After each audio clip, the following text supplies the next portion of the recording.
Alright then, let's do this in one take. So, I'm not a doctor. How do I know how this happens? Um, well, actually, I dropped out after 6 months of studying, right? So yeah. So, but what's my authority on the subject if I'm not a doctor? They say a picture is worth more than 1,000 words, right? So take a look at this. I'm gonna leave it on for a while so you get a good, good glimpse. But yeah, basically, I don't have to talk. I don't have to say much. This explains the situation. This is me at 17, bro. I looked like this at 17. That's after puberty. So I went through puberty developing like a fucking woman. Yeah, that's funny, isn't it? So my friends, they finished puberty with six packs and beards, playing football a little bit, and I don't know. People looked like maybe I look like a fucking transgender. Anyways, with fucking bitch tits and a pelvis that could house a child, no? So it's all fun and games, but the funniest thing is I was actually living healthy. I was actually going to the gym 3 times a week. I was eating at my mom's house like healthy food, you know, chicken, rice, and like beef and like good stuff, vegetables, everything. And yet, this is what happened. And yet, okay, I was kind of underslept. I didn't sleep that much. Maybe I ate too much. I went to a doctor who was like, no, so good. Come on. It is what it is, you know? But the funny thing is, the kicker is that now I have 1,500 nanograms per deciliter. Well, not quite. It's like 1,485, but we're there. It's, you know what I mean? And it's achieved naturally. Come on, like, do I look like I'm fucking on steroids? Like, this is achieved naturally. Here's the blood results, by the way, with a conversion as well. Just so, because I did it in Poland and we have different units, so like I wanted to convert it into nanograms per deciliter, but it's legit. Come on, you see the fucking signature of the chick that did them for me, no? So yeah, but the kicker is it took me 10 years. Like from this, obviously I'm not 27 now, but when I realized it was a problem, I was 13 when I started, like there were some problems, and it took me 10 years to reach the point that I did, to reach, you know, from developing like a woman to being a fucking caveman with caveman level testosterone, and you can imagine the thing that goes with it, right? You can imagine the energy levels, the sort of I always want to fight. You can imagine like my appetite for food. You can imagine how stable my mood is, how easy it is for me to put on muscle. The fact that I actually like effort, working out, working, fucking fighting, whatever. How much I fuck. But yeah, jokes aside. Anyways, took me 10 years. And yeah, and just endless podcasts, man. Just everything I could do. I listened to everything I could. I read every single book I laid my hands on when it comes to hormones, when it comes to like diet optimization, everything, man. Years, that's years, right? Of that being my fucking purpose on this earth, to make myself into a normal human being. Then there was the whole thing of like fixing my confidence, the psychology, the spirituality behind it, the fucking self-esteem, all that shit, man. Crazy. Bro, I even went to university for 6 months and I thought, okay, let's get even more of an advantage. I went with an ideological purpose, and obviously then, you know, I realized that it's a waste of time, but you know what I mean? And then the whole implementation, bro, every diet I tried under the fucking earth, man. Under the sun? No, under the sun. Well, maybe except for vegetarian and vegans, because like fucking hell, bro, what are we, rabbits to eat this shit? Like, come on. But I tried the paleos, the carnivores, the different like this macro splits, like protein shakes, bro, fucking hell, and the supplements too, man. Every single supplement I could afford, I bought. Like some of them, like zinc and D3 and magnesium, I still take, right? But bro, I was buying shit like alpha lipoic acid, like tribulus terrestris from some like fucking country far away. You know what I mean? Like NMD, which is now illegal, by the way, which is now illegal. This type of stuff. So really, diet supplements. I did the experiments. I was doing shit like 100-hour fasts. I was doing like, there was a time I was doing 48-hour fasts every week just to see what happens. 100-hour fast, just to see what my body tells me. You know. Getting hit in the face because I was like, let's fucking fight now. Let's fake it till you make it. A lot of mistakes, bro. I went on 5 months once without like having sex or jacking off. 5 months, because I wanted to see what my body reacts. And without fail, I did it. Without fail, I did it. Anyways, all that to say, I know everything about the subject. And if I don't, I'm learning constantly. I know every single minute little detail, autistic fucking detail, every mindset, every little thing that happens. I did everything. I didn't say that. I tried every single workout split as well, bro. From volume, intensity, you know, the Jeff Nippards, the Peter Attias, the scientists. Then there's like the Dorian Yateses, the Jay Vincent, Arnold, bro, everything. I tried. There was a time I used to go to the gym every day for 6 days a week and did like an hour and a half of training. So intense I had to come back home and sleep for an hour and a half. Just overtrained severely. I tried it all. And so if this resonates, bro, if this resonates and if my fucking results speak, because I didn't just fix my genes, I fucking broke the system, bro. I broke the fucking system. I'm going to tell you exactly how I did it. It's going to take me a while because I want to package it in a way that's meaningful and that hits. I'm not going to be the type of guy who just pulls out a research study with this on his little desk and says, look at this. This research study says this and nah, like, come on, who the fuck are we? Like fucking researchers? No, we want results. We want life. We want a tremendous life. We want what testosterone. We want the results in life that testosterone gives, right? And so if this resonates, if this hits, bro, if you're listening to this and you're like, fuck, man, yeah, then subscribe to this shit, because minimize this, subscribe right now. Everyone tells you, but I want you to do this truly now. That red button and the notifications as well, because, bro, the truth is, like, YouTube doesn't like fucking barbarians like me saying swear words every second phrase, talking about like going 200 kilometers an hour on BMWs and fucking girls and fighting, right? Like, come on, it's like misogynistic and toxic masculinity and all that stuff. Come on, get out of here. So I'm not going to be promoted, but I don't give a fuck, because I'm going to make it anyways. All right, yeah, so let's get to it, no? I think I've said enough. So there's one fundamental process in our body, and every single process can be modeled that way. We're going to kind of take an engineering perspective, right? When we want to, if we want to reach an outcome, if we want to increase anything, right, synthesize anything, there always has to be a base, right? Let's call this base. This is our substance A.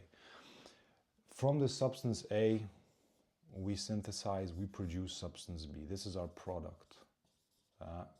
Product with a K, with a C, right? Yeah, product with a C. And this thing is our goal, so it has a little crown as well. And this is mediated, this is promoted, this is controlled by a limiting factor. A limiting factor. It can be an enzyme, it can be a molecule, it can be a hormone, whatever the fuck we want to say. Let's call it X. Actually, no, let's call it X, not X1. Let's call it X. And X is our limiting factor, right? So this is very simplified. This is very sort of bare bones, high level, as they say, whatever. But the truth is that usually you would have like A1, A, and then A1, A2, A3, A4, A100, and then B. And every single one with its own enzyme. But the way we look at it is we consider just one limiting enzyme and one fundamental base. Because we don't give a fuck about like A1s if the true X is X5. Do you know what I mean? We only care about X5. We only care about the bottleneck. Imagine you have a bottle of wine, right? Let me draw it here. Imagine you have a bottle of, that's a shitty bottle of wine, but let's say this is a bottle of wine. Now this, even if we make this big, the amount of wine that flows out is still going to be mediated by this. It's still going to be restricted by this, limited. Now our job, my job here for you, but your job when you finish watching this video and you go do your homework, is to fucking break this shit and have this much fallout, right? It's to up this limiting factor as much as you can. And I'm going to give you every single strategy you can for every single limiting factor, right?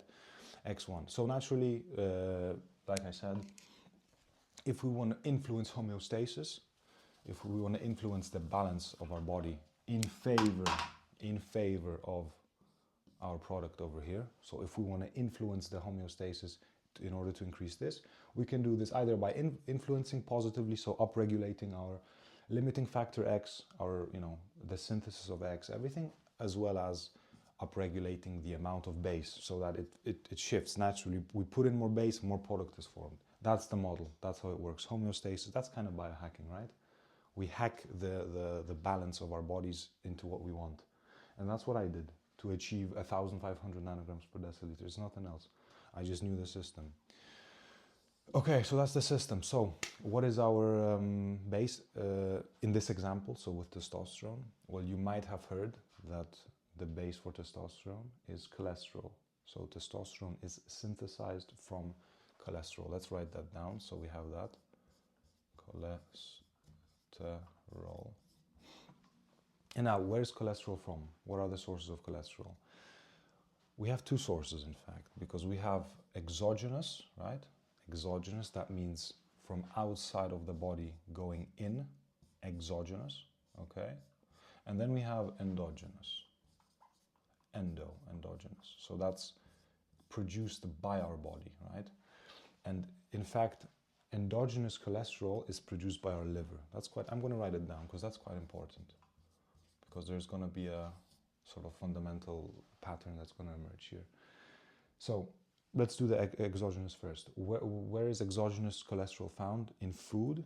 And there's two main foods. I want you to remember this. I want you to take a notebook and write it down with your little pencil. Exogenous cholesterol is found in eggs, especially the egg yolk, and animal liver. Yeah, that looks right. Animal liver. Nothing else has. Obviously, there's other substances which have cholesterol, but these two have the most. Now, who the fuck eats liver? You know, like, yeah, sometimes you eat it, but it's not something that you always have. It gets old very quickly. It smells weird when you cook it. You can make it taste good, but it's like, you know. But eggs is different, because eggs are actually practical. Now, I personally eat 12 of these motherfuckers every day. Sometimes I eat 6, sometimes I forget, whatever. But 12 is like my sort of cap. If I eat more, I'd puke. So our rate limiting enzyme, for example, it's not an enzyme, but our rate limiting factor for this case is the amount we are able to consume. You know what I mean? So exogenous. We ingest it, it gets absorbed in our gut, in our like bile duct, whatever, I forgot where, but in our gut. It goes into our bloodstream, and then we have cholesterol. What about endogenous? Now here the situation is a little bit more complicated, because endogenous cholesterol is actually synthesized from this molecule called acetyl-CoA. That's the only sort of stupidity I'm going to bore you with when it comes to like doctor nomenclature and stuff, but it's going to be, probably it's going to repeat in the future in my videos as well. So I'm going to say, what is acetyl-CoA and where is it from? Well, who cares what it is really, but where is it from? Acetyl-CoA is a product of our metabolism.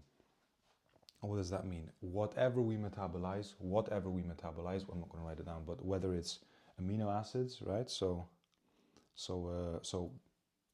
protein, whether it's fats, triglycerides, whether it's carbohydrates, glucose, whatever it is, acetyl-CoA is formed, right? And then from acetyl-CoA, the liver will synthesize cholesterol. But our base in this case is acetyl-CoA, and our product in this case is cholesterol, right? Now, how do we increase the amount of acetyl-CoA that is produced, right? Well, logically, if acetyl-CoA is the product of our metabolism, we have to eat more, right? Because the more we eat, the more acetyl-CoA we produce, right? That's easy. Eat more. But here's the problem. If we eat more, if suddenly you start eating 5,000 calories a day, it's going to go to fat. You're going to become a fat fuck. So we have to do something else. We have to increase our metabolism, right? Now, there are many ways you can do this. There's people who say that you should do like non-exercise activity thermogenesis, like when you're sitting down on your chair working, you should like move your knees and stuff and like go for walks around the house every 2 minutes. But like, fucking hell, let's have some respect for ourselves. Like, come on. Like, you can do this, but come on.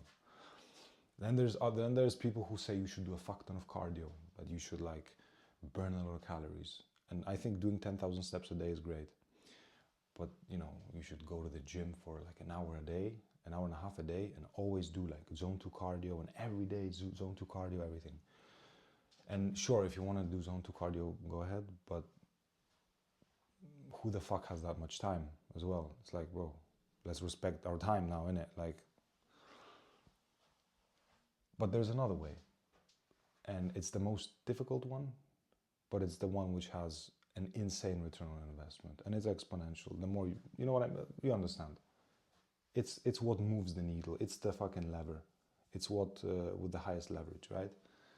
And that thing is, it's called metabolic stress, right? It's increasing your metabolism through metabolic stress. So let's break this down. Metabolic stress. That's what I'm going to focus on. I'm not going to focus on cardio, because I think that the chronic cortisol spikes that it gives, the sort of endless cortisol that you have doing zone 2 cardio, I don't think that's good for you. That's not conducive. I'm going to tell you why exactly. I'm not going to tell you to do non-exercise activity thermogenesis, because it's like what are we, two or what? But I'm going to tell you everything about metabolic stress. If there's one thing I want you to remember in this video, it's metabolic stress. Because what inducing a metabolic stress, what is it? A metabolic stress is basically forcing an environment on your body to force it to adapt to that new environment. And the changes are epigenetic. They're basically, we change the programming of our body. We change the way our genes manifest, what our genes tell, right? We essentially trick our body into believing that the environment which we are in is more challenging than it actually is, so that it adapts to it, right? Because our bodies, they're made for adapting, right? Think about this. When imagine a Toyota Yaris, right? It burns like 5.5 or sometimes 5.0, depends how you drive, liters every 100 kilometers. But bro, it has like 3.5 horsepower. And if you overtake, you have to have like 3 kilometers of road, because it just doesn't accelerate. If you have 5 people in the car, you're fucked, man. You need to call your best mate, and he's gonna push you to start, because it just doesn't drive. That's how it works. Now imagine a BMW M4, for example, right? That's 550 horsepower. It has like 3.6 seconds to 100, whatever. But it burns 10-12 liters, right? It burns 10 to 12 liters. When you don't do this stuff, when you don't upregulate your metabolism, you're like a Toyota Yaris. You know, yeah, you eat like 2 or 3 pieces of bread and you're good, but bro, who the fuck wants to be a Toyota Yaris?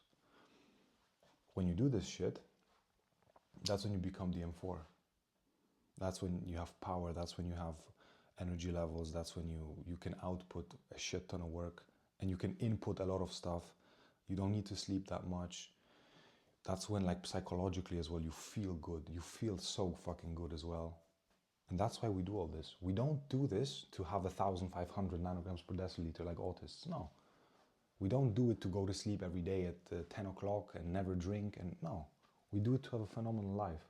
We do it to have a great social life, have a brotherhood, have family, have love as well. We do it to have phenomenal sex. Do you want to fuck 12 times a day? We do it to work, because there's a huge link between testosterone and dopamine. Huge link.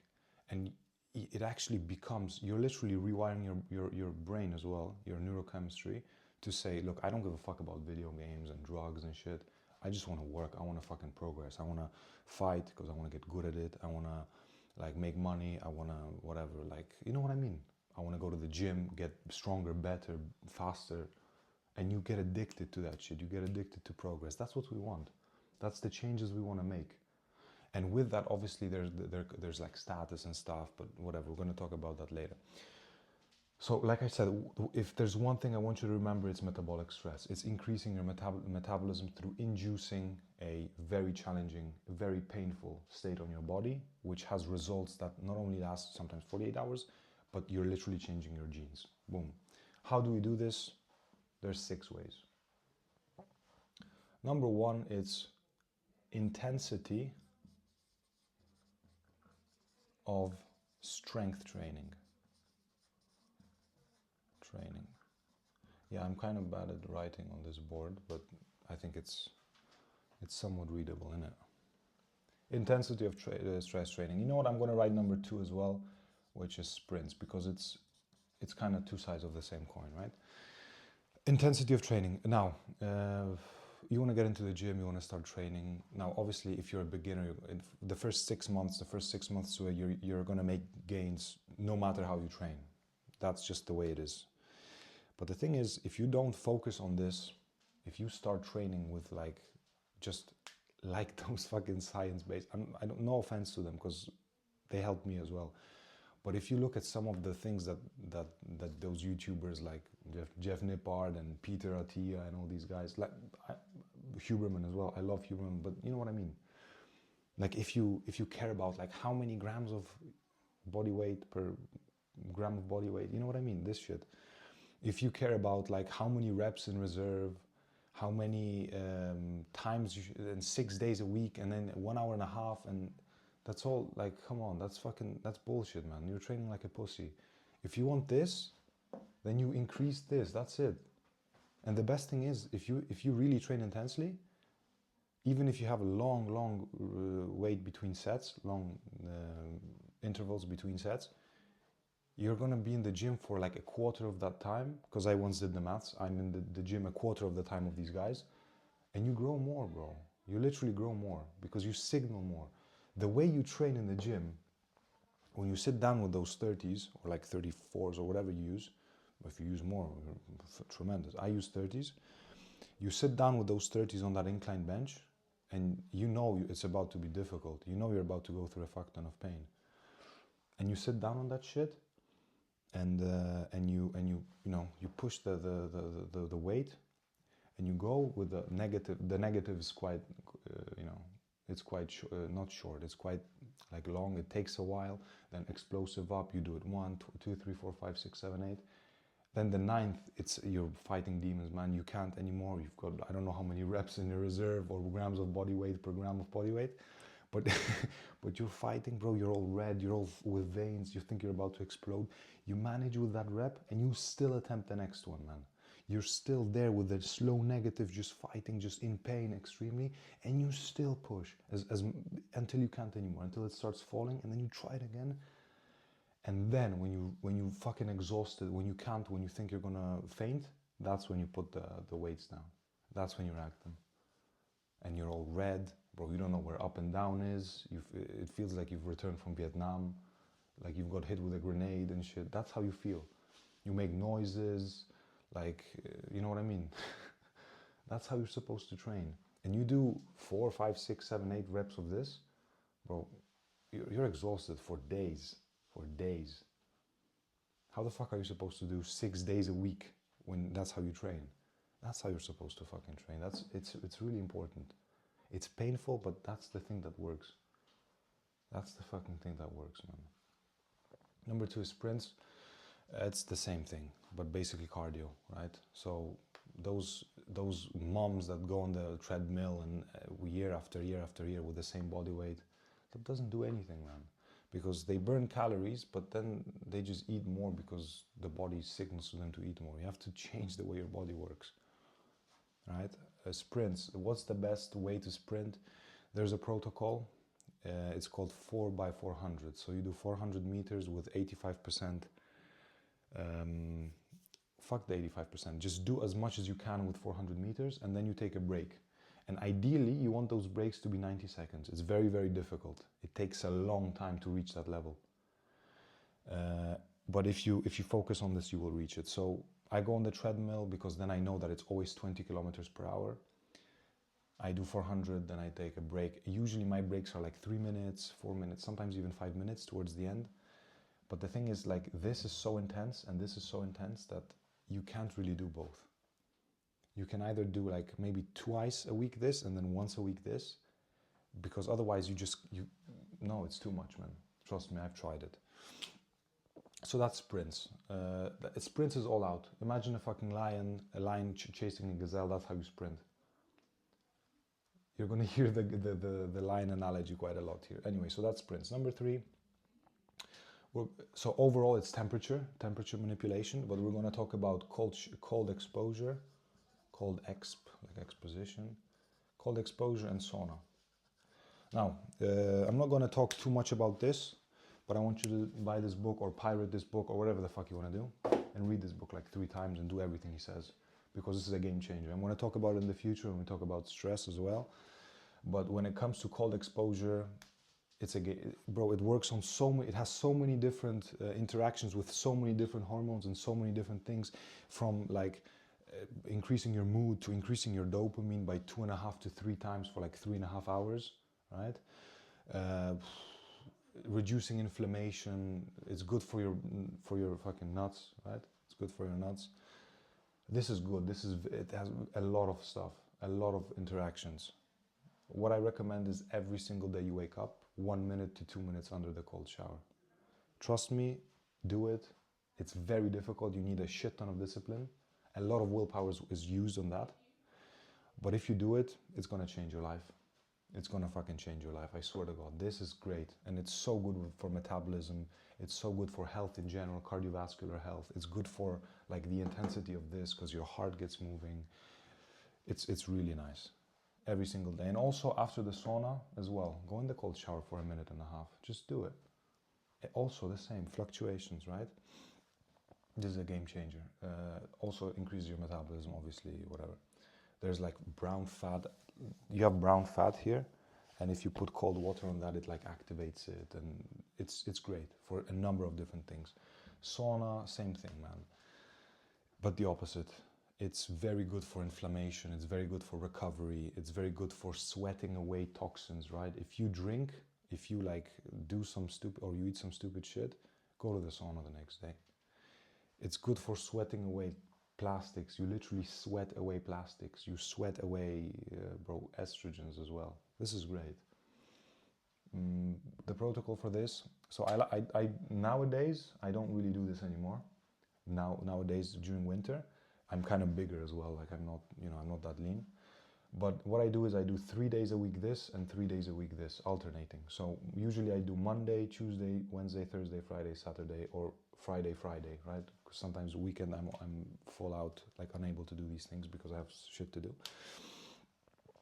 But that's sauna. And the protocol is you want to work towards a 15-minute with a 15-minute break, 15-minute break, and then 15-minute and 15-minute break. So 3 times 15 minutes with 15-minute breaks with cold showers after that, in 90 to 92 degrees Celsius. So it's called a dry sauna. That's what you want to do. Sauna, just grab a gym membership that has a sauna in them. A lot of them do. Number 5 is fasting. Now, fasting is weird. It's kind of like cold exposure. There's a lot of different interactions, and I'm going to talk about one of them very soon. But fasting, what fasting does is exactly the same what we talked when it comes to this. What you're telling your body is that, look, we might not get some for the next couple of hours, so we have to fucking use as much as we got. We have to regulate. We have to like increase the efficiency, insulin sensitivity, all that stuff, man. And also with all these, with a lot of, not all of them, but with a lot of these limiting enzymes, especially enzymes, rate limiting factors, it increases them. It like fucking shoots them through the roof, you know? So that's really good. Now, what's my protocol? What would I do? So start with 16 hours. You know, it is what it is. I fast since I was like 17. So I fasted, bro. I did 100-hour fasts just to see what happens. So I'm not new to this thing, but I wouldn't do more than 48 hours, and usually I wouldn't do more than 24, because I don't know, man. It's kind of like after 24 hours, you kind of lose the energy, because you enter into a different state and whatever. But I would fast every single day for 16 to 20 hours every day. Now, obviously, you can't always do that. If your girlfriend makes you a tremendous omelet for breakfast, you're not gonna go there and say, nah, fuck you, I'm not eating this because I gotta do 16-hour fast. Now you're gonna say, thank you, baby, whatever, you know what I mean? But when you can, when you're alone, when you decide, fast, okay? So that's that. Now, obviously, doctors will tell you, like, oh, it's bad for your metabolism. Look at them. They don't fast. Anyways, number 6, that's CO2 retention. red. I'm just gonna write red. Go back to this CO2 retention.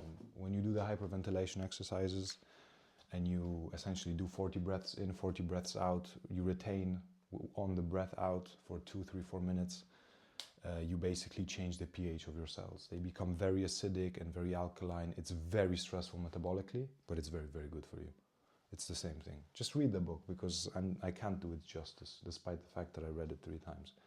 But it is a game changer, man. And I'm going to talk about it one more time. So there we go, metabolic stress. I wanted to spend a lot of time on this because this is literally the most important thing in this video.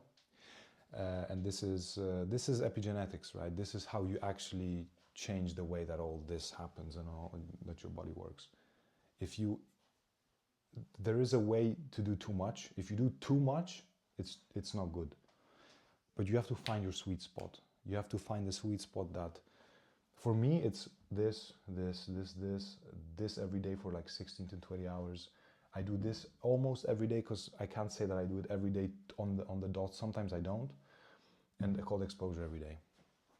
That's what it works for me. It is a lot, but it makes me feel so good, and I know the benefits that I just stick to it, man. Okay, so we've upregulated our metabolism. Number 3, just to finish this little first topic, is we actually need healthy cells.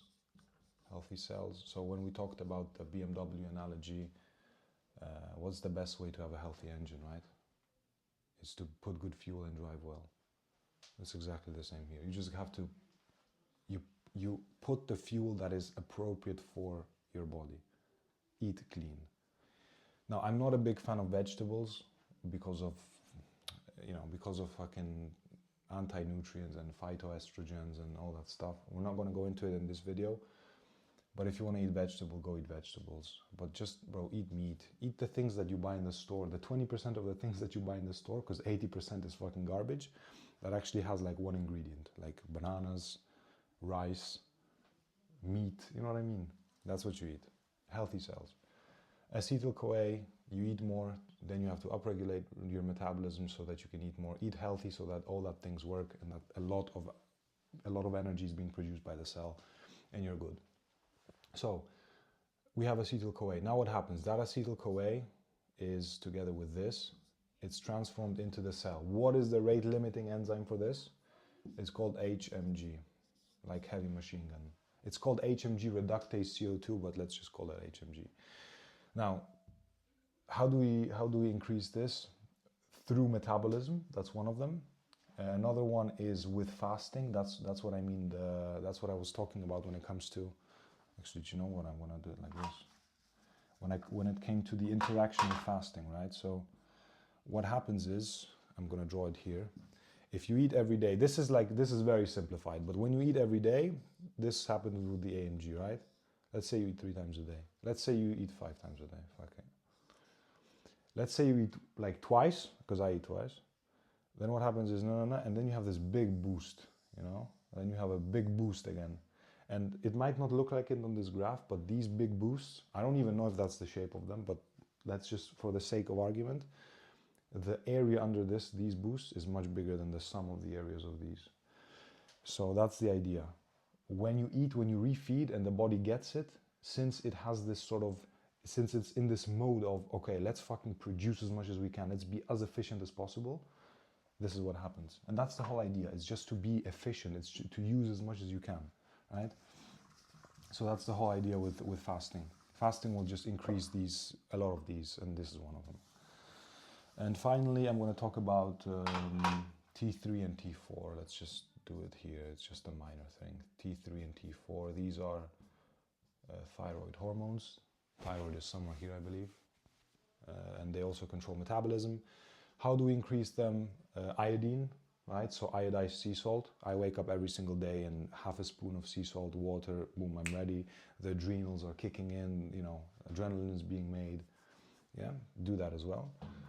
But also, obviously, L-tyrosine. L-tyrosine is an amino acid. I'm not going to talk about it today, but it's present in chicken, poultry, eggs, all that stuff. Just meat products has L-tyrosine as well, meat like beef and stuff. And then also selenium. So iodine, selenium. Selenium is found mostly in Brazil nuts. I don't like Brazil nuts. I don't like nuts in general. So I like selenium in supplement form. Just remember that. We're not going to talk about supplements too much, but the thyroid needs, so in order to have well-functioning thyroid, you need selenium, you need L-tyrosine, and you need iodine. That's it. So that's how you increase HMG, metabolic stress, fasting, and these hormones. So mainly selenium in this situation, and iodized sea salt in the morning. Or you can take iodine pills like I do. I take potassium iodide because I also want the potassium as an electrolyte.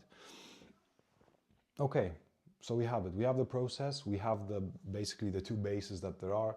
We know how to increase our production of acetyl-CoA so that our liver synthesizes more cholesterol, and now we have that cholesterol. So what happens now? Our body, imagine our body as like a big ocean, like a mini-map in a video game, like a strategic video game. You have lands, you have like land masses, you have rivers, and everything is connected.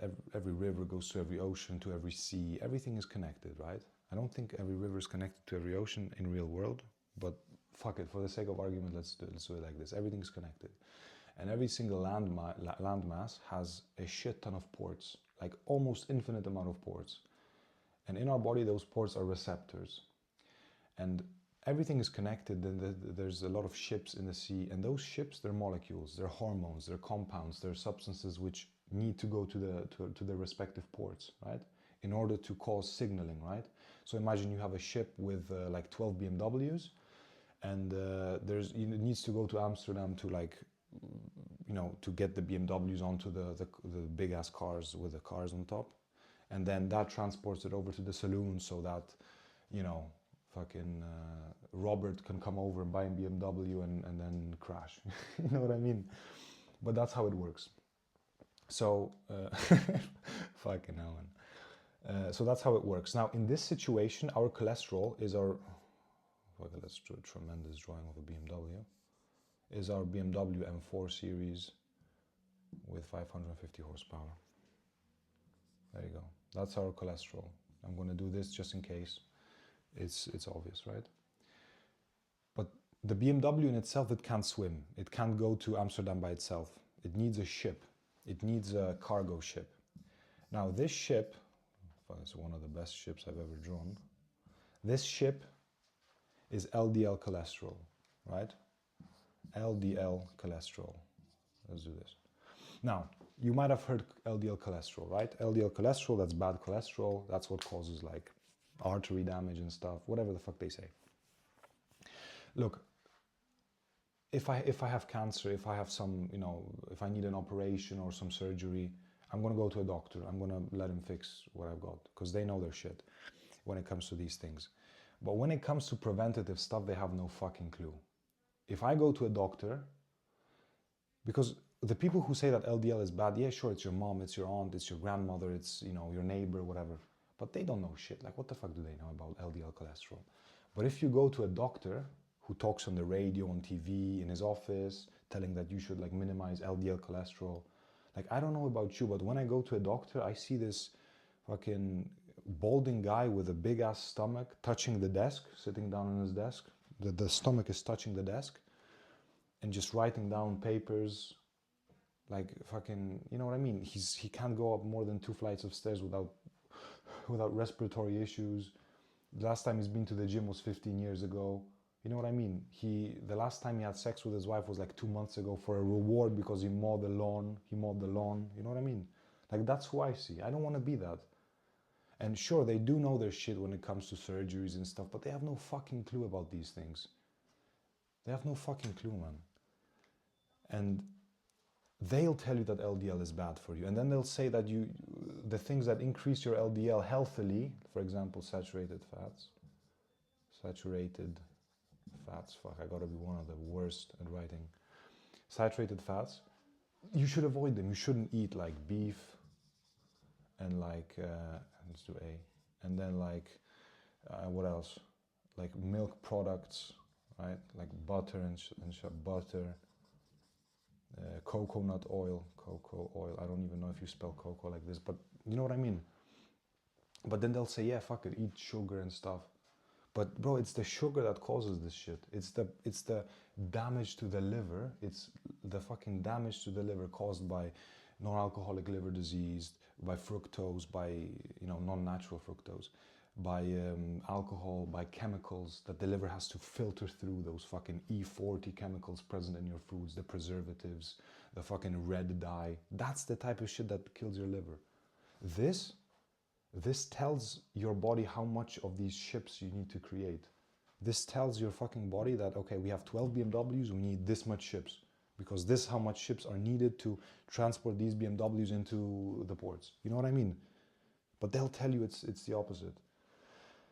So this is how you do it. You avoid that stupid stuff, sugar. I'm going to talk about it in the future. You avoid those things that fuck up your liver, the things that your liver needs to filter through and hence cause damage to the liver cells, right?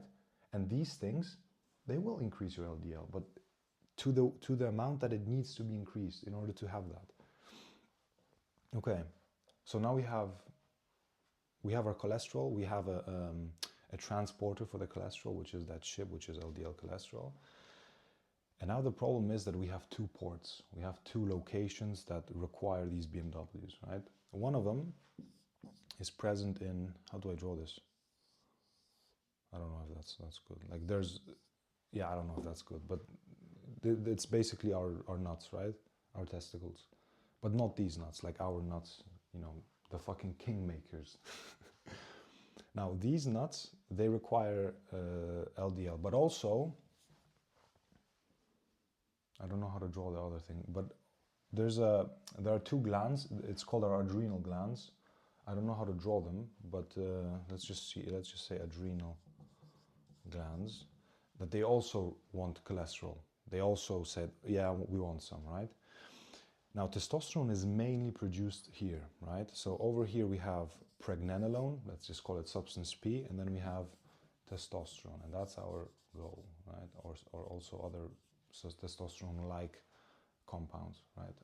Androgens overall, which cause, steroid hormones. They cause the signaling in the cells which we want to achieve. Now, these adrenal glands, they also synthesize pregnenolone, sorry, but then from pregnenolone, they synthesize, fuck, I spelled it wrong already, man.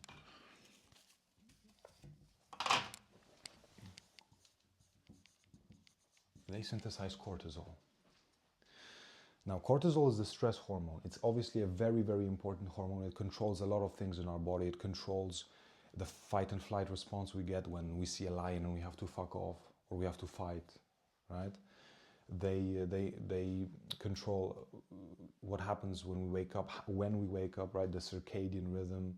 They control when we have to take a shit. All these things, very important. But again, it has to be optimized. And nowadays, our problem is that we have this fucking chronically fucking high, right? I'll go back to this in a second. But what about this? So naturally, the way to increase this is by decreasing this as much as possible, right? I'm going to tell you how to do it, but also we have to increase this as much as possible and increase this as much as possible, right? Now, this actually, do you know what? I'm not going to do it like this because this is just a consequence of these things, right? But how do we increase the amount of BMWs that are being requested by our nuts? Now, the way to do this is obviously we have to make sure that they're healthy. Now, this step right here, it's nothing more than an extension of this. Increased metabolism, thyroid hormones, insulin as well plays a role. So that's, let's say, healthy cells because we eat more. Obviously, we're going to eat carbohydrates. So we have insulin, we have thyroid hormones, we have fasting as well. I'm not going to talk about them in detail, but there's magnesium, right? Then there's zinc, make sure they're bioavailable. There's vitamin B5, there's vitamin C. All these things will increase that, right? All these things you're going to get from a healthy diet. We're not going to talk about supplementation today. What about this step? Because this is something different. Now, when testosterone is produced, it's produced in our Leydig cells, and they're basically the cells inside of our kingmakers, right? The bottleneck in this situation, you remember the fucking picture of the bottle, that we have to break the bottle? The bottleneck in our situation is inflammation. And inflammation works very much the same as cortisol. Inflammation is important. It's a part of your response to stress, to metabolic stress. This causes inflammation. This especially, the intensity of strain. But chronic inflammation caused by things like sugar, caused by things, also, by the way, so, I'm going to say it here, gluten. Maybe for you it doesn't, but for me it does, like hell, right? Caused by things like chemicals, right? Toxins, cigarettes, all these things, the toxins that you input into your body, the E40s, the preservatives, the McDonald's food, all that shit. Sugar, that's obvious. Just don't eat that shit. Don't eat white sugar. Honey is different because it works completely different. Your body reacts to it differently. Same with like natural fructose in fruits. Sugar. Then there is alcohol. Liver disease. It needs to filter through it. Bro, again, I'm not going to tell you to be a monk. I said it from the start. I'm going to continue saying it until the day I die. Our goal isn't to have 1,500 nanograms per deciliter and be cavemen. No, our goal is to have a tremendous life. Our goal is to wire our biology and our neurobiology, because all that shit it works on your brain as well. Our goal is to wire that in such a way that we live according to our according to how we're meant to live, according how to how we evolved for 200,000 fucking years, right? We're men, bro. We want to take risk. We want to fight. We want to like provide, fucking make money, man.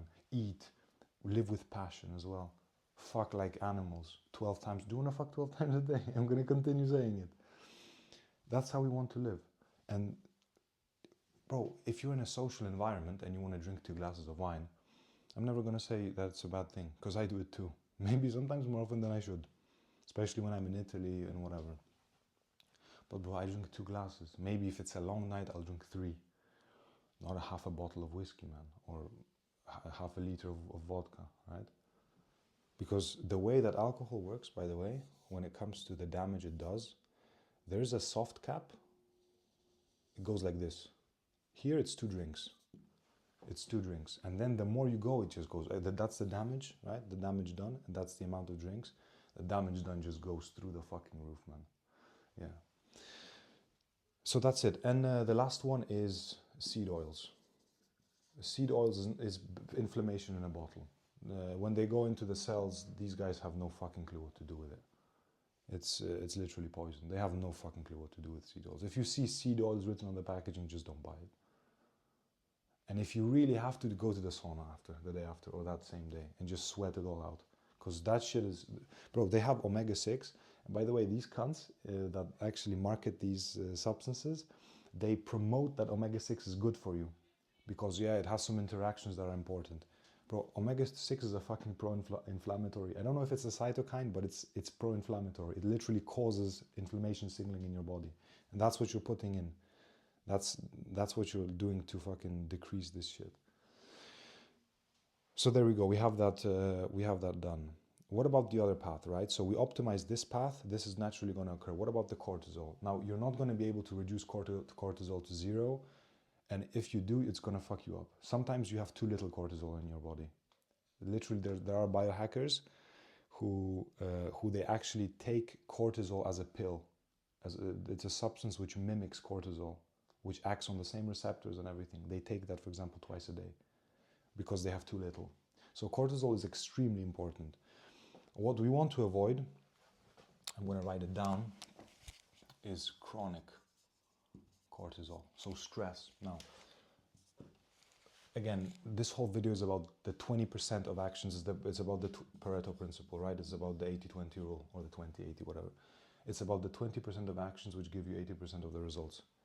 Number 1, sleep. Sleep is the king of everything when it comes to this shit. Everyone will say this, no matter if you're Brian Johnson, no matter if you're a bodybuilder or if you're Jeff Nippard, everyone will say the same thing. Sleep, 6 to 8 hours, that's king. And also another thing, try to go to sleep at the same time. Obviously, it's not like every day is gonna it's not like every day you're gonna be able to go to sleep at 10:30. No, but just attempt when you can. Just switch your phone off. Boom, and sleep at the same time. You decide when it's good for you and just do it, because that's extremely important. But also going to sleep at the same time is also extremely important, right? Now, number 2 is stimulants. Stimulants, and here I mean especially caffeine. We're not going to talk about fucking cocaine. We're going to talk about something that actually most people struggle with, which is caffeine. I've done both. I've been on both sides of the spectrum. So I've had times where I was completely caffeine free, and there were times where I was drinking 8 fucking coffees a day, 8 espressos in Italy a day. And trust me, there is a way to use caffeine good. If you're a slow metabolizer of caffeine, maybe it's not worth using at all. But you only really understand how much caffeine fucks up your sleep and how much it makes you anxious when you go off of it. Now, my rule, which I believe is the best rule, and I didn't invent it, but it's no more than 200 milligrams and no later than 12 at noon, right? Now, I don't like coffee because of, I just don't like it. We're going to talk about it in the future. But what I like is this. This is just pure caffeine with cellulose as a filler. And I just take half a capsule in the morning and then half a capsule like an hour and a half later. I like that. It works very good for me. Again, no later than noon and no more than 200 milligrams. If you want to drink a coffee, drink one. If you want to drink 2 coffees, fine, drink 2 coffees, but don't drink 3 coffees and don't drink later than 12. So that's stimulants. Number 3 is going to be psychological stress. Yeah, now the hand biting's really gone to shit. But psychological stress. Yeah. Look, I'm not gonna be here talking about like meditation techniques that you should sit down for an hour with this pose and all the little Indian fucking Chinese, the Tao Ching, Wing Wing. I'm not gonna go into that. It's a nice rabbit hole to do. I'm gonna tell you what worked for me, because I did spend, there were months that I was doing, maybe not months, but weeks that I was doing an hour of meditation a day. And every single time I quit. Every single time. I didn't quit this. I didn't quit this. I didn't quit this. I didn't quit this. And what I didn't also quit is this. This is a meditation practice. If you do hyperventilation, retention for 2 or 3 minutes, 4 minutes, and then again hyperventilation, that's a meditation technique. If you actually put your mind, if you focus on the breaths with your mind, it's a meditation technique.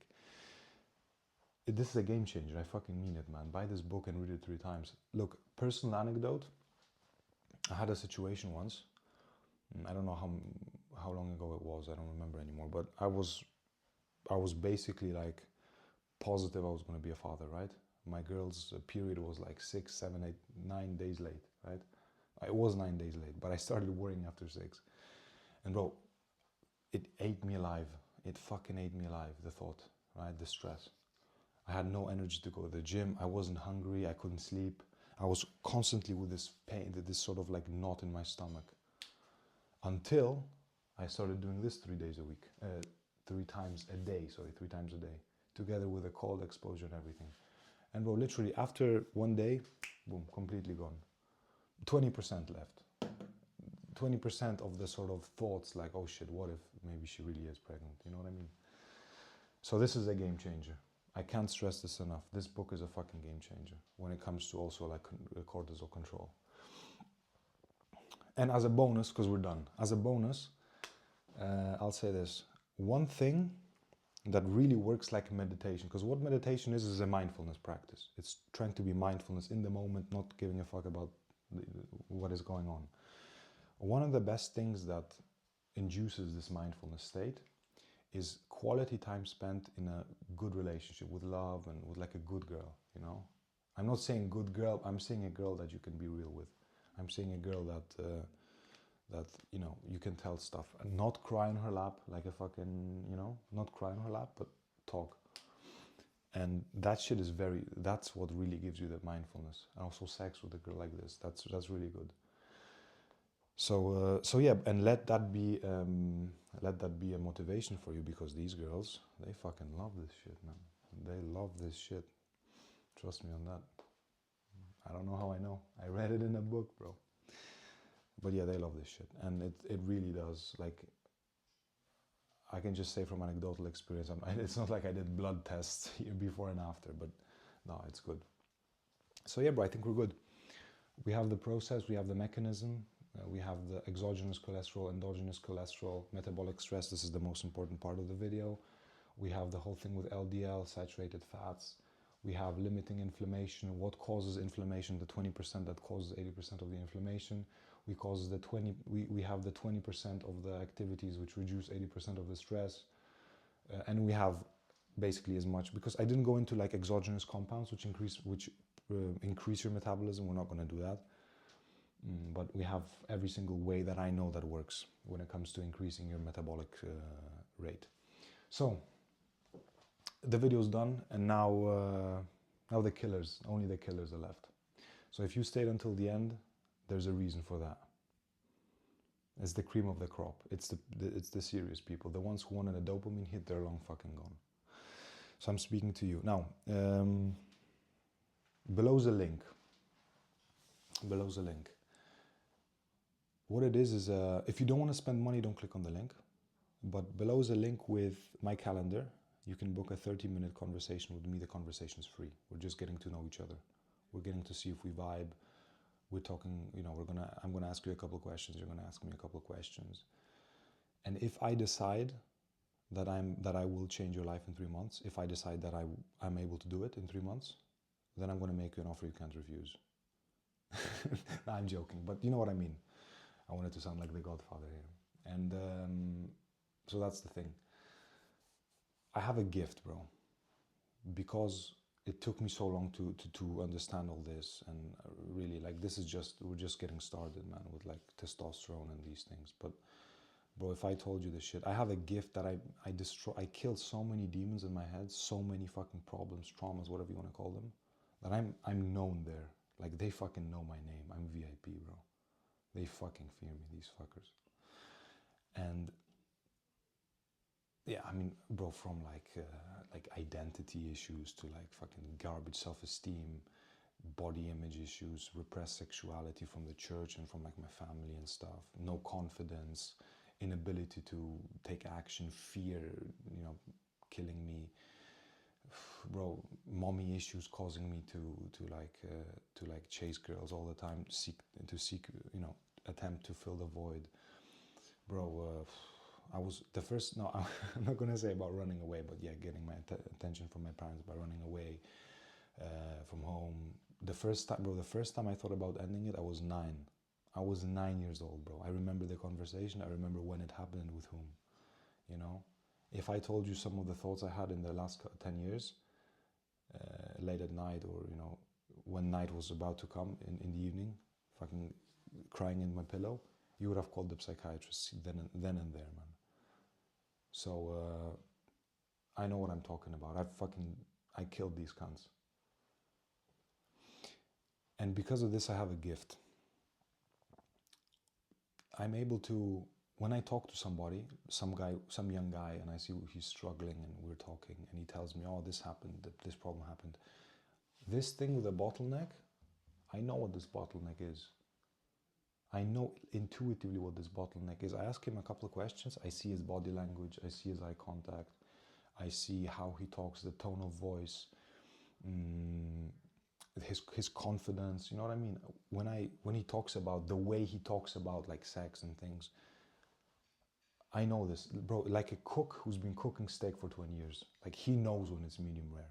He can do it with his eyes closed, with his nose shut that he can't smell it, with his ears. He knows. He fucking knows, man.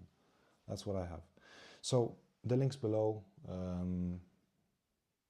You tell me if you resonate with this shit, if you resonate with 1,500 nanograms per deciliter, where 10 years ago I was a fucking transgender, basically, right, or a woman, then yeah, click on it. We'll talk. Yeah, but yeah, take care. For now, take care. I'll see you next week. Ciao.